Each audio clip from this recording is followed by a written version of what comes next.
राजा कहो कहाँ जाता रहो? बाजारी जाता नहीं हो। एगो बात बोली। कहो ना। हमार जिंदगी तो जंजाल हो गई बा हो। काहे हो? नैहरों में दिक्कत होता, ससुरों में। आ बाजारी जाता रहनु तो जौन मांगम तौन लिया हो। हो बोला का चाहिए हो?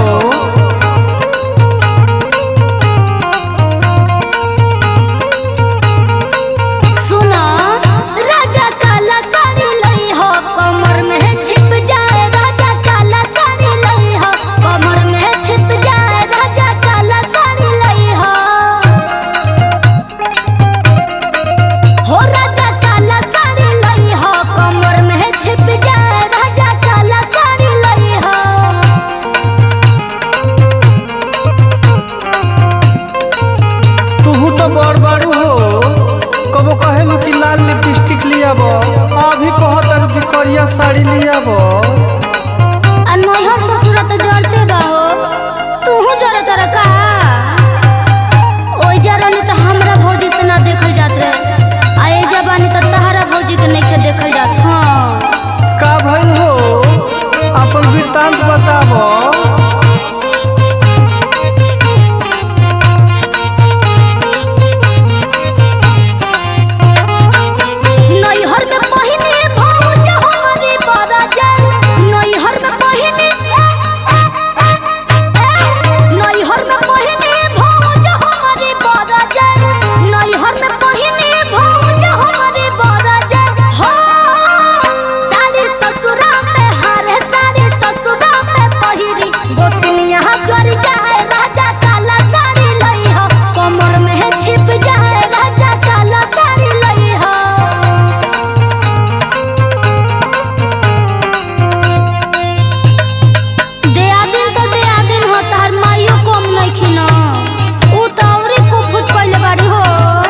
अपना माई के कहा हो, हमारा माई के मत कहा हो।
का भइल हो?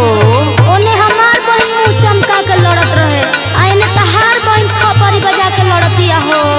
हमार बछिया जाए दो।